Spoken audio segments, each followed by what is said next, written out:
여러분, 우리가 살다 보면은 부모님들이 자식들에게 주로 이렇게 하는 말씀들이 있죠. 어떤 부모님들은 자식들이 어디 나가면은 자조심 해라, 이런 말씀들을 많이 하죠. 또 어떤 부모님들은 밥 잘 챙겨 먹고 다녀라. 예전에 우리 어른 세대들은 뭐 이게 다 그랬습니다만은 밥 먹고 굶주렸었던 그런 시절들을 보냈었기 때문에 요즘도 자식들하고 통화하게 되어지면은 밥은 잘 챙겨 먹고 다니냐? 뭐 그렇게 이야기하는 경우들이 많이 있지요. 또 이렇게 좀 날씨가 추운 그런 겨울이나 쌀쌀할 때는 옷 따뜻하게 입고 다녀라, 이런 말씀들을 많이 하십니다. 근데 사실 그 말 자체를 놓고서 보게 되지면은 그렇게 별거 아닌 말인 것 같아 보이는데, 그 말 속에 담겨져 있는 부모의 자식을 향한 그런 사랑을 생각해 보면은 그 말 한마디 한마디가 얼마나 따뜻한 말인지 알 수가 없습니다. 여러분, 성경에 가만히 보면은 성경에 있는 많은 말씀들은 하나님께서 우리 가운데 주시는 말씀들이거든요. 성경의 수많은 이 말씀들은 하나님이 우리를 사랑하셔 주시는 그런 하나님의 말씀인데, 이 말씀 중에 특별히 하나님께서 우리를 사랑하셔서 하시는 그런 말씀이 있어요. 우리를 너무 아끼시고 사랑하셔서 자주 하시는 그 말씀이 있는데, 그게 뭔지 아십니까? 내가 너와 항상 함께한다. 내가 너와 항상 함께한다. 한번 따라서 합시다. 내가 너와 항상 함께한다. 시작. 내가 너와 항상 함께한다. 이걸 네 글자로 줄이면 뭘까요? 그렇습니다. 오늘 말씀의 제목처럼 임마누엘입니다. 이 임마누엘이라는 말은 히브리어인데, 임, 함께라고 하는 뜻이 있고, 그 다음에 아누, 우리라고 하는 뜻이 있고, 엘은 히브리어로 하나님을 가리키는 말이거든요. 그래서 이 세 가지 단어가 어우러져서 임마누엘이라고 하는 히브리어인데, 이 뜻은 하나님이 우리와 함께 계신다라고 하는 거예요. 그 성경에 보면은 하나님이 우리에게 해주시는 말씀 가운데에서 정말 하나님이 강조하시고 반복해서 우리 가운데 하시는 말씀이 뭐냐? 내가 너와 함께한다라는 그런 말씀인 겁니다. 오늘 이제 성탄절에 우리 예수님께서 하늘 보좌를 버리시고서 이 땅에 인간의 몸을 입고서 우리 가운데 오셨잖아요. 왜 예수님께서 이 땅에 오셨을까요? 그렇죠. 궁극적으로는 죄와 사망에 빠져서 죽을 수밖에 없는 우리를 구원하시기 위해서 오셨어요. 근데 거기에 더해서 임마누엘, 내가 너와 항상 함께 있겠다라고 하는 것들을 하나님은 실질적으로 우리에게 보여주시기 위해서 하늘 보좌를 버리시고 이 낮고 천한 이 땅 가운데에 오셨다라고 하는 사실들을 여러분 믿으시기 바랍니다.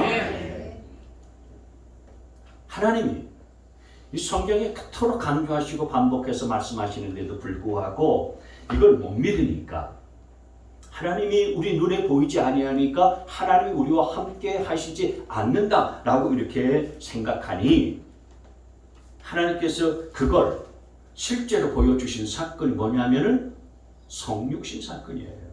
성육신이라는 하는 것은 거룩하신 하나님이 육신을 입고 이 땅에 오셨다. 이 성탄절에 바로 그 성육신의 사건이 벌어진 그런 일이거든요. 여러분, 하나님께서 우리를 구원하실 그런 방법들은 사실 많아요. 하나님이 여러 가지 방법으로 우리를 구원하실 수가 있으세요. 그 구원의 방법이 꼭 성육신이어야 될 이유는 없지요. 그런데 신이신 하나님이 인간의 몸을 가지시고 이 땅에 오셔서 우리가 당하는 고난 다 당하시고 우리가 겪는 아픔도 다 겪으시고 또 우리가 맞이하게 되어질 죽음까지도 다 통과하신 후에 마침내 저와 여러분의 구원을 이루셨잖아요. 이걸 유일한 구원의 방법으로 하나님께서 택하셨어요. 이게 뭡니까? 여러분, 하나님께서 이걸 우리에게 확인시켜 주고 싶으셔서 이 성탄절에 육신의 몸을 입고서 하나님 대신 그분께서 이 땅 가운데 오셨어요. 뭘 확인시켜주고 싶으셨냐면은 내가 너와 항상 함께한다. 네가 고난당할 때도, 네가 힘들 때도, 그리고 심지어 네가 죽는 순간에도 내가 너와 영원히 함께한다. 내가 너를 떠나지 않는다. 내가 너를 버리지 아니할 거야.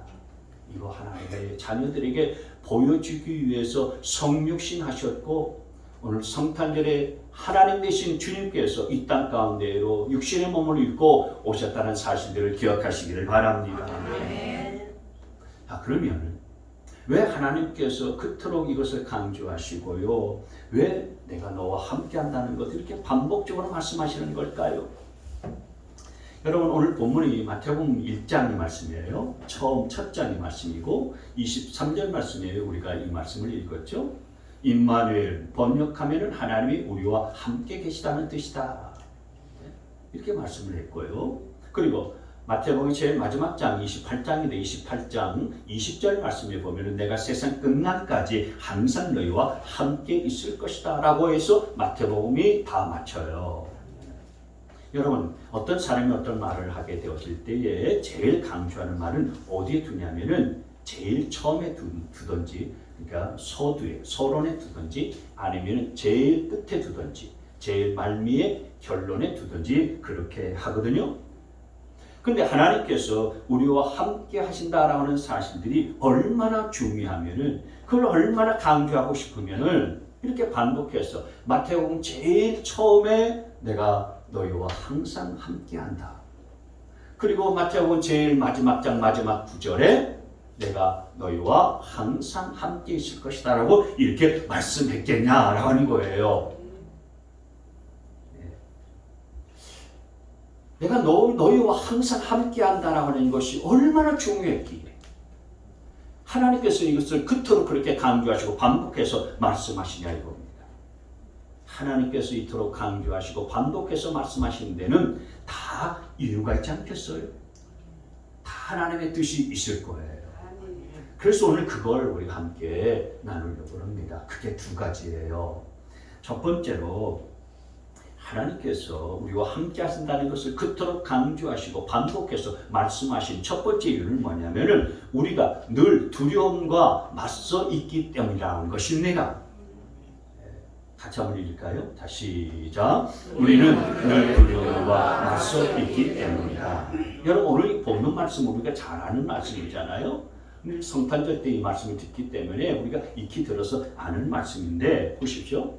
보아라, 동정녀가 잉태하여 아들을 낳을 것이니 그의 이름을 임마누엘이라 할 것이다. 지금 이건 천사가 누구에게 한 말이죠? 마리아가 아니고요. 이건 지금 요셉에게 한 말이에요. 네. 앞뒤 맥락을 이렇게 쭉 문맥을 잘 보시면은 우리 지금 이 한 구절만 떼어서 읽었기 때문에 이게 마리아라고 착각할 수가 있는데, 마리아에게 한 말 이전에 먼저 이것을 요셉에게 한 말이에요. 마리아의 남편 될 요셉에게 한 말이에요. 이게 지금 말도 안 되는 그런 상황 속에서 난감한 상황에 처한 요셉에게 주시는 말씀이 이 말씀이거든요. 여러분, 요셉은 마리아와 약혼한 그런 사이예요. 근데 이스라엘에서 약혼은 우리나라의 약혼 개념과 좀 다릅니다. 오늘날 우리나라에도 약혼은 잘 안 하고 바로 그냥 결혼하잖아요. 근데 이스라엘에서의 약혼은 잠자리만 같이 안 했을 뿐이지 사실은 결혼한 거가 거의 똑같아요. 근데 그렇게 약혼했었던 마리아, 그 여자가 임신을 했다는 거예요. 아이를 가졌다는 것입니다. 자기하고 잠자리도 안 했는데 아기를 가졌다는 거예요. 그리고 천사가 하는 얘기가 아들을 낳을 거라는 거예요. 이게 얼마나 황당한 얘기입니까? 요셉의 입장에서 보면 말이죠. 이 너무나도 곤혹스럽고요, 당황스럽고 어떻게 보면은요, 배신감과 분노가 치밀어 올 수밖에 없는 그런 일이잖아요. 그 이야기를 듣고서 얼마나 낙심하고요, 얼마나 참 실망하고 얼마나 절망에 빠졌겠습니까? 내가 정말 정말 여자 잘못 만나가지고서 내 인생 망치는 거나 이런 생각도 속을 하지 않았겠습니까? 사람들 앞에서 창피해가지고 내가 고개를 들 수가 없다. 앞이 정말 캄캄하고요. 어두운 그런 현실인 거예요. 내 인생 정말 어떻게 사나? 이 요셉은 아마 그런 마음을 가졌을 거예요. 그런 생각이 있었을 겁니다. 그런데 이 같은 요셉에게 주시는 하나님의 말씀이 뭐였냐라고 하는 것입니다. 그런 요셉에게 주셨던 말씀이 바로 임마누엘이었던 거예요. 요셉아, 너 그 문제 때문에 걱정하지 마. 너 그 일 때문에 너무 괴로워하고 너무 힘들어하지 마라. 어떤 일이 있어도 내가 너와 함께하마. 그리고 내가 너를 책임지마. 여러분, 함께 한다는 것은 책임진다는 거잖아요. 내가 네 인생 책임지는 거야. 그리고 내가 영원히 내 곁을 떠나지 않을 거야. 이런 말씀을 해주신 겁니다. 여러분, 근데 하나님께서 천사를 통해서 임마누엘, 내가 너와 함께 한다라고 하신 이 말씀이 그냥 빈말일까요? 그냥 힘들어하고 당황스러워하고 곤혹스러워하고 절망에 빠진 이 요셉을 그냥 용기를 주고 위로해 주기 위해서 그냥 립서비스 할 말이겠습니까? 하나님이 시골지 아니하신 분이라고 그랬어요. 사람처럼 아침에 했던 말 그냥 저녁에 휙 바꿔버리고요. 그렇게 하나님께서는 변개치 아니하신 분이라고 했습니다. 하나님이 해주신 이 말씀은요, 하나님의 진심이 담긴 말씀이었어요. 이건 실제였어요. 정말 힘들고 곤혹스럽고 당황스러웠던 그 요셉에게 하나님이 함께 해주셨어요. 그리고 하나님이 그를 떠나지 아니하셨습니다. 그렇게 하나님께서 함께 해주신 걸 통해서 보세요. 그 요셉을 가장 영광스러운 자리, 구세주 예수 그리스도의 육신의 아버지가 되는 그런 자리 가운데에 요셉을 세워주셨잖아요.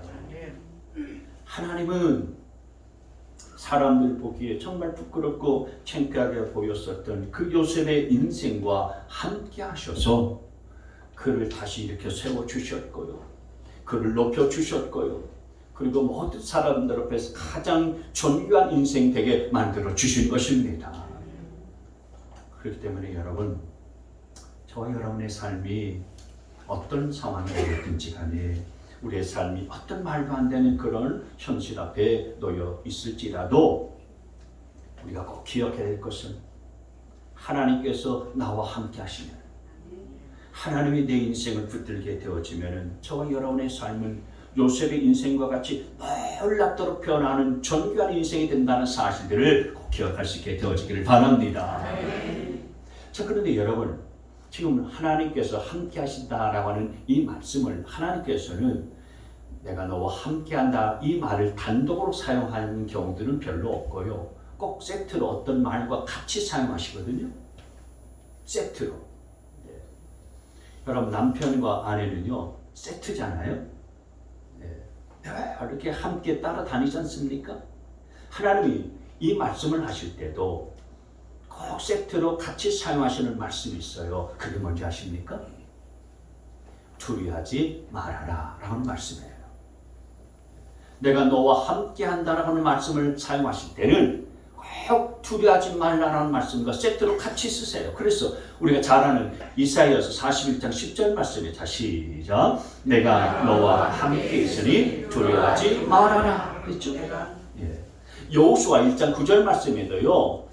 너는 두려워하거나 낙담하지 말아라. 네가 어디로 하든지 너의 주 나 하나님이 함께 있겠다.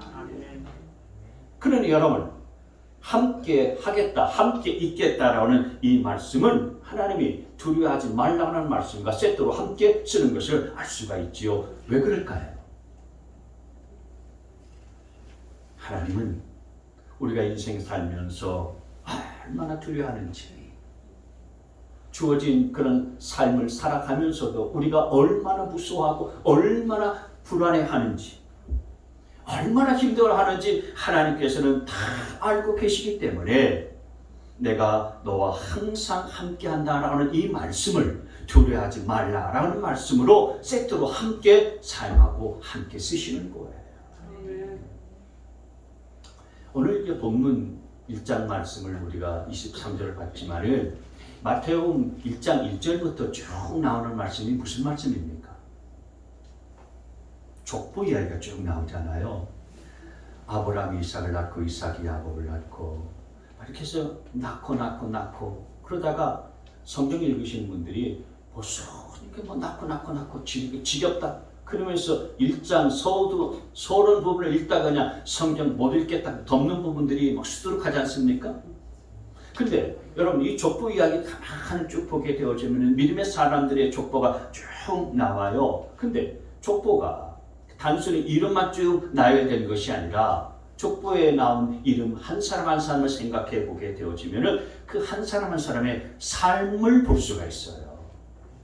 아브라함이 이삭을 낳고 했을 때에 그 아브라함 이름을 딱 생각해 보게 되어지면 아브라함의 삶이 그려지는 거예요. 이삭을 낳고 할 때에 그 이삭이 야곱을 낳고 했을 때에 그 야곱의 삶이 그려지게 되어지는 것입니다. 근데 여러분 그 족보에 나오는 사람들을 가만히 보면 믿음의 사람들의 그런 면면들을 가만히 살펴보게 되어지면 어떤 이는 고향을 떠나서 알지 못하는 곳으로 그렇게 가야 됐었고요.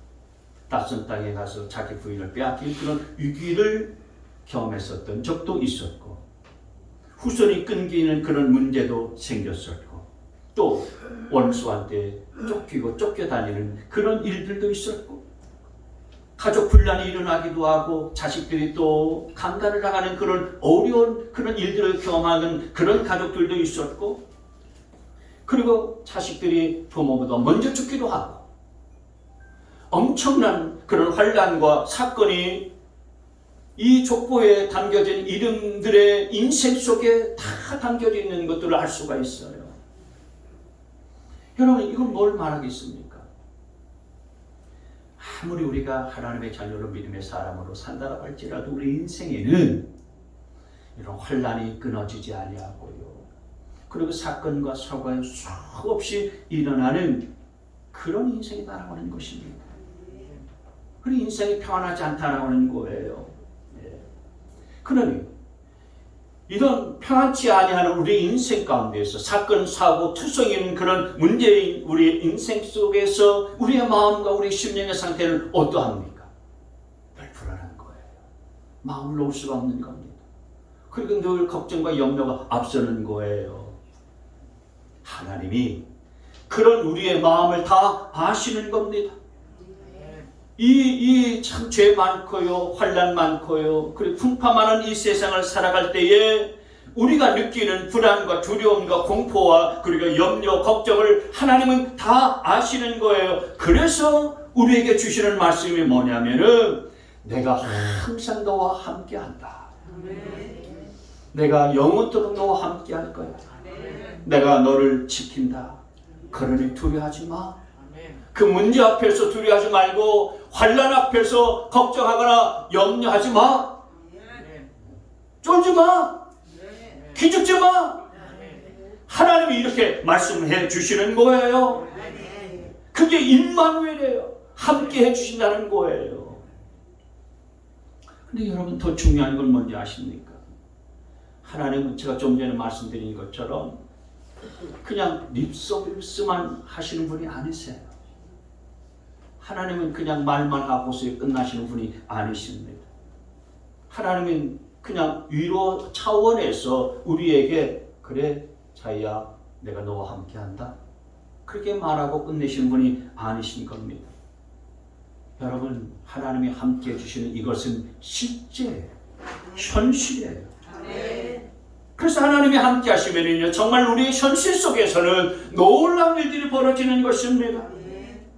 하나님이 함께 해주신다라고 하는 이 말씀은 야 힘내라 파이팅하자 이 정도 아니에요. 여러분 사람이 화이팅하자고 해서 내가 화이팅한다고 해가지고서요 그게 정말 물론 일시적으로는 화이팅할 수 있고 힘도 내지만은 그럼 막상 문제가 해결되지 않으면 그 앞에서 우리가 얼마나 절망하고요 얼마나 낙심합니까? 하나님이 함께 하시면요 실제로 내 인생이 달라지는 것입니다. 어떤 인생일지라도요 하나님이 함께 해주시는 그 삶 가운데는 놀라운 일들이 펼쳐지게 되어지는 것입니다. 그래서 하나님이 그것이 실제로 이루어진다는 사실들을 그렇게 알려주고 싶으셔서 내가 너와 함께 한다는 이 말씀을 계속해서 강조하시고 반복적으로 말씀하시고 또 말씀하시고 또 말씀하시는 거예요. 여러분, 우리나라의 최초의 그 서양 양방 의사가 누군지 아십니까? 한방 말고 우리나라의 최초의 서양 외과 의사 박서양이라고 하는 그런 분인데요. 이 박서양이라고 하는 분의 아버지가 박성춘이라고 하는 사람이에요. 박성춘. 근데 이 박성춘이라는 분은 조선시대 때에 백정으로 태어난 그런 분이에요. 이름도 없고, 백정은 사실 조선시대 신분사회에서는 가장 천민 중에 천민에 속한 자였잖아요. 이름도 없어요. 근데 이 박성춘이라는 분이 그때 당시에 콜레라에 걸렸어요. 콜레라. 의술이 발달하지 않은 그런 조선 후기 시대에 콜레라에 한번 걸리게 되면요, 그건 거의 죽는 거나 마찬가지지요. 당시 한양에 인구가 30만 명이었는데 이 콜레라에 걸린 사람들이 하루에 300명씩 죽어나갔다 하는 그런 그 통계가 있어요. 그러니까 양반들도요 손을 못 쓰는 겁니다. 콜레라에 걸렸으니까요 죽을 운명에 처할 수밖에 없는 거예요. 근데 백정인데 누가 관심을 갖겠습니까? 누가 살려줄 생각을 하겠어요? 그런데 그런 상황 속에서 이 박성춘이라는 분이 미국에서 온 선교사님인 셰뮤얼 무어, 우리 한국 이름으로는 모삼열이라고 하는 선교사님을 만났어요. 이 모삼열 선교사님이 이 백정을 만났는데 콜레라에 이제 걸려가지고서 죽을 지경이 됐으니까 너무너무 불쌍한 거예요. 그래서 그렇게 천한 이 백정 박성춘을 누구에게 데려가냐면은 제주원에서 일하는 자기 친구이고 당시 고종의 주치의였었던 에비슨 선교사님에게 데려가요. 여러분 가만히 한번 생각해 보세요. 백정이 조선의 왕이었었던 고종의 주치의로부터 치료를 받게 만들어둔 거예요. 얼마나 놀라운 일입니까? 양반도 아니고요. 감히 천민 중에 천민이었었던 백정이요 고종의 주치의의 치료를 받는데 이게 말이 되냐고요. 근데 여러분, 하나님이 함께 하시면 말이 안 되는 것도요 말이 되어지는 줄 믿으시기를 바랍니다. 이 일들을 누구를 통해서 하냐면은 하나님이 보내신 그 미국 선교사님을 통해서 하나님은 이 일들을 행하셨어요. 그래서 모삼열 선교사님이 자기 친구이고 주치인 그 에비슨 선교사님에게 보냈더니 에비슨 선교사님이 그를 잘 치료해서 그를 살려준 거예요. 그리고 이 모삼열 선교사님이 다시 데리고 와서 그로 하여금 예수님을 믿게 하고 세례를 베풀었어요. 그리고 그 후에 이 박성춘이라는 분이요 교회 지도자가 됐어요. 근데 거기에 머물지 아니하고 이분이 나중에 그렇게 천하게 취급받던 백정이었는데 대한민국 독립운동가가 됐어요. 여러분, 조선 계급 사회에서 가장 천한 백정이었었던 인생이 하나님이 함께 하시니까 그 인생 자체가 변화되어지고 인생 자체가 바뀌어지더라는 거예요. 그 인생이 감히 생각하지도 못했었던 놀라운 일들이 실제적으로 현실 앞에 펼쳐지는 일들이 벌어지게 된 거예요. 근데 거기서 끝난 게 아니었어요. 그 사람만 바뀐 게 아니고요. 그 가정의 자녀까지도 바뀌었어요. 여러분, 조선시대의 아버지가 백정이면은요, 그 자녀들도 다 백정으로 살아가게 되는 것이 당연한 운명이었거든요. 그런데 아버지가 그 인생 가운데 백정으로 살다가 하나님이 함께 하셔서 인생의 운명이 바뀌는 것을 그 아들이 본 거예요. 그래서 천한 그런 백정 취급받던, 아니 백정이니까 그렇게 천민 취급받았었던 그 아버지에게 하나님이 함께 하시니까 아버지의 삶이 바뀐 것들을 보면서 그 아들 박서양이 나도 선교사님처럼 사람을 살리는 의사가 되어야 되겠다. 그래서 공부를 시작해가지고요. 당시 선교사님의 그런 후원과 도움으로 우리나라 그 처음 그 의학 그 전문학교가 지금 연세대학교 전신이었었던 세브란스 의학 전문학교잖아요. 그 의학 전문학교 졸업하게 되어지고 그래서 최초로 조선인 서양외과 의사가 된 거예요. 그 박성춘의 아들 박서양이 우리나라 최초의 서양 의사가 된 겁니다. 여러분, 우리나라 최초의 서양 외과 의사는요, 양반이 아니었어요. 백정 출신이었어요. 네. 그게 어떻게 가능했습니까? 하나님이 함께 하시니 그게 가능하게 되었었던 거예요. 그러니 여러분, 하나님이 함께 해주신다는 것은 그냥 립서비스가 아니고요, 우리의 현실의 삶을 바꾸는 실제적인 능력으로 나타나고 있다는 사실들을 믿으시기를 바랍니다. 그러니 여러분, 세상 살아가는 데에 어떤 난관이 있습니까? 어떤 어려움이 있습니까? 무슨 문제가 있나요? 여러분이 병에 걸려서 골골해 하십니까? 먹고 살 일들이 막막하십니까? 내가 어떤 일들을 행하고 어떤 사업들을 하는데 참으로 잘 안 되고요, 잘 열리지 않아서 빚만 잔뜩 쌓여가고 있습니까? 자식들이 사고 쳤어요. 막 돌아다니고 그래서 너무너무 힘들고요, 속성인 것 때문에 너무너무 마음이 힘들고 고통스럽습니까? 그래서 여러분 두렵고 불안하고요, 겁납니까? 하나님이 저와 여러분들에게 말씀해 주신 것을 들을 수 있게 되어지기를 바랍니다. 아멘. 내가 항상 너와 함께 할 거야. 아멘. 여러분, 하나님이 말씀하신 것을 기억하고 이 말씀 붙잡고서요, 하나님이 내 인생, 우리 가정, 우리 자녀들을 세워주실 것을 바라면서 이 믿음 붙들고서 살 수 있게 되시기를 주님의 이름으로 축원합니다. 아멘. 두 번째로, 하나님께서 왜 우리 하나님의 자녀인 저와 여러분에게 하나님이 함께 하신다는 것을 그토록 반복하면서 강조하시나? 그건 우리가 하나님의 자녀임에도 불구하고 우리가 받은 구원에 대해서 흔들리는 마음이 있기 때문에 그런 거예요. 같이 한번 읽을까요? 다시 시작. 우리의 구원에 대해 흔들리는 마음을 갖고 있기 때문이다. 왜 하나님께서 내가 너희와 항상 함께 있겠다라고 하는 이 말씀을 왜 그토록 강조하냐? 그건 우리의 구원이 확실하다는 사실들을 알려주시기 위한 겁니다. 오늘 우리가 읽은 본문 바로 윗구절에 보면은 마태복음 1장 21절 말씀에 마리아가 아들을 낳을 것이니 너는 그 이름을 예수라고 하여라. 그가 자기 백성을 그들의 죄에서 구원하실 것이다. 여러분, 예수님이 우리를 죄에서 구원하신다는 이 말씀 믿으십니까? 아멘. 믿으시냐고요? 아멘. 네. 믿습니다. 그렇습니다. 이 말씀을 믿으면 저와 여러분은 구원받은 하나님의 백성인 것들을 믿으시기를 바랍니다. 아멘. 우리는 예수님을 믿고 구원받은 저와 여러분들은 하나님의 백성이고 하나님의 자녀인 것들을 확신할 수 있게 되어지기를 바랍니다. 아멘. 하나님은 아무나 구원하시는 게 아니에요. 하나님은 자기 백성을 구원하세요. 하나님의 자녀를 구원하세요.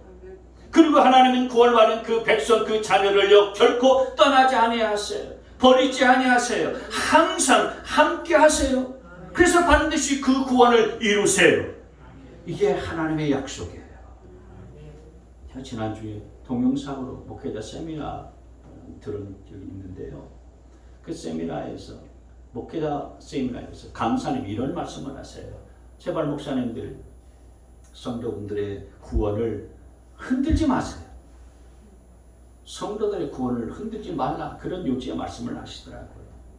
아니, 목사님들이 대부분 다 대동소이하게 한 영혼이라도 더 구원받게 하려고요 그렇게 애를 쓰고 몸부림치는데, 아니 목사님들이 성도들의 구원을 흔들다니 이게 무슨 말씀인가? 그래서 좀 집중적으로 이렇게 들었는데요, 목사님이, 그 강사님이 그러시는 거예요. 목사님들이 설교 시간에 이런 이야기를 너무 많이 한다는 겁니다. 무슨 얘기를 많이 하냐면은, 여러분이 그렇게 살고도 구원 받겠습니까? 여러분 여러분 어떻게 그렇게 살면서 하나님의 자녀라고 말할 수 있겠습니까? 여러분이 신앙생활 그렇게 하면서도 과연 하나님 앞에 설 수 있겠습니까?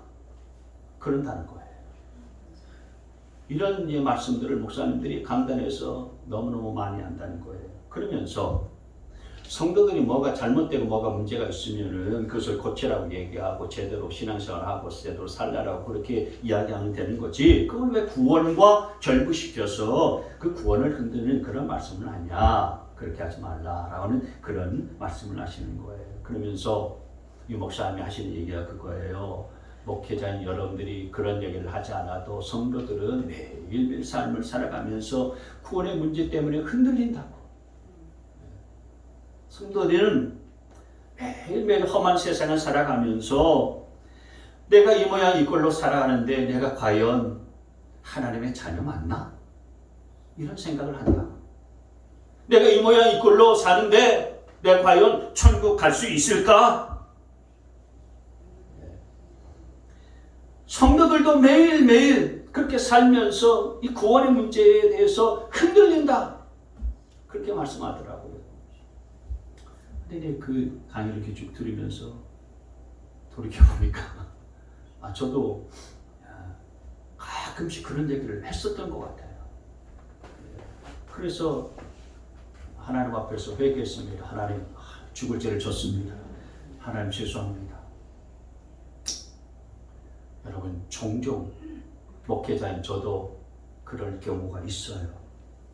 내가 이렇게 사는데 어떤 때는요, 내가 성도만 못한 믿음이 부족한 목사구나.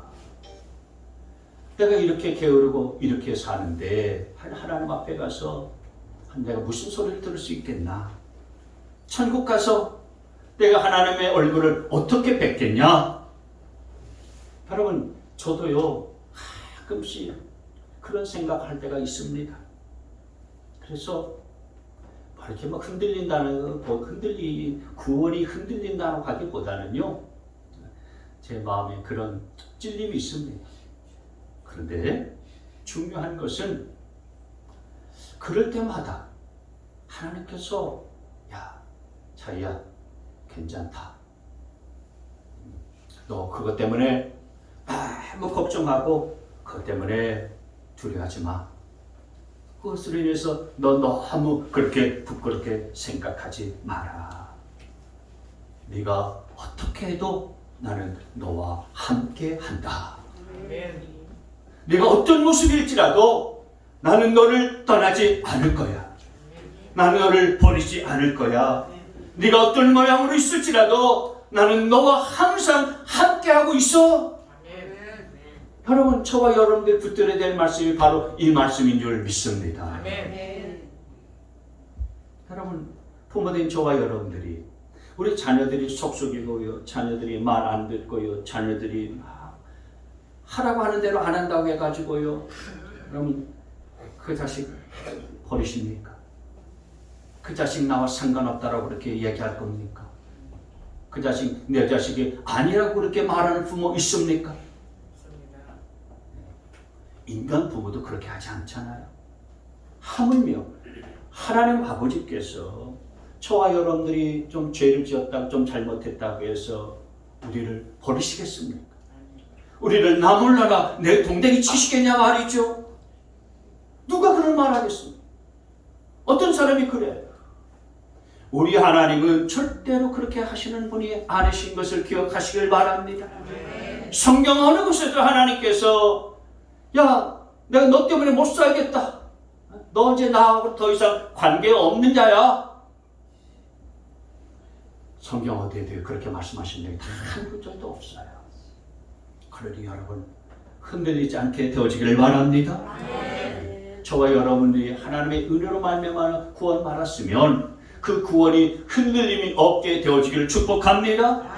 여러분, 우리가 구원받은 것은 우리의 행위로 구원받은 것이 아니잖아요. 내가 잘나서 구원받은 거 아닙니다. 내가 좋은 일, 선한 일들 많이 하고 어렵고 힘든 사람들 잘 도와서 그 공로로 내가 구원받은 거 아니고요. 아무런 자격도 없고 그리고 아무런 조건도 해당되지 않지만은 거저 주시는 하나님의 은혜로 우리가 구원을 받은 거 아니겠습니까?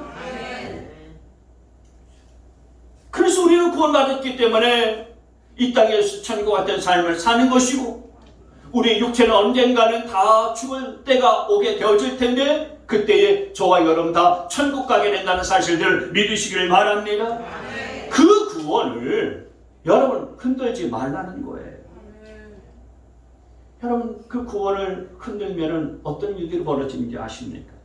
구원받은 자로서의 기쁨과 감격과 평강 이것이 흔들리게 되어지니까요. 이 땅에서 우리가 구원받은 자임에도 불구하고 그래서 교회 나오고 예배 드리고 믿음의 사람으로서 산다고 하면서도요. 그 구원의 기쁨 감격 누리지 못하며 살아가는 그런 인생이 되어지고 마는 겁니다. 내가 구원받았으면 내 영혼이 구원받은 그런 기쁨과 감격 속에서 은혜 속에서 살아가야 되는데 이 구원의 확신이 흔들거리다 보면 늘 불안하고요. 하나님을 믿고 하나님을 의지하고 기도하면서도 말이죠. 염려, 걱정에 휩싸여서 살아가는 거예요. 기도하고 예배할 때는요. 하나님이 계신 것 같고 나와 함께 해주시는 것 같은데 교회문을 딱 벗어나서 현실의 문제에 딱 마주하게 되어지면은요. 하나님이 함께 하신다는 것은 온데간데도 없고 내가 구원받았다는 확신은 다 사라져버리고 그 문제에 매여가지고서 쩔쩔매는 그런 두려움과 불행한 삶을 살 수밖에 없게 되어지는 거예요. 그러니 여러분 내가 내 하나님께서 주신 구원의 확신이 흔들릴 때마다 오늘 이 말씀을 꼭 붙드실 수 있게 되어지기를 바랍니다. 내가 항상 너와 함께한다. 내가 결코 너를 떠나지 않을 거야. 내가 영원히 너를 버리지 않을 거야. 하나님이 저와 여러분에게 그토록 주신 이 말씀을 꼭 붙들 수 있게 되어지기를 바랍니다. 여러분, 여러분의 구원을 흔드는 게 뭡니까? 여러분의 구원을 의심케 만드는 것이 뭡니까? 거기에 속지 말고 거기에 넘어가지 마세요. 하나님은 나를 버리지 않고 떠나지 않는다는 사실을 잊지 않게 되어지기를 바랍니다. 그래서 그 하나님이 함께 하시는 것을 믿음을 통해서 흔들림 없는 구원의 확신으로 그렇게 굳게 붙들고서 나아갈 수 있는 저와 여러분 되시길 주의 이름으로 축복합니다. 임마누엘 하나님이 함께 해주신다. 여러분 이 굳은 확신은 오늘 이 성탄절을 통해서 더 견고하게 하셔서 여러분 가운데에 모든 두려움 그리고 염려 걱정 다 이겨내시고 하나님이 우리에게 주신 구원의 기쁨과 감격을 날마다 누리며 살아가는 우리 모두가 다 되시기를 주님의 이름으로 축원합니다.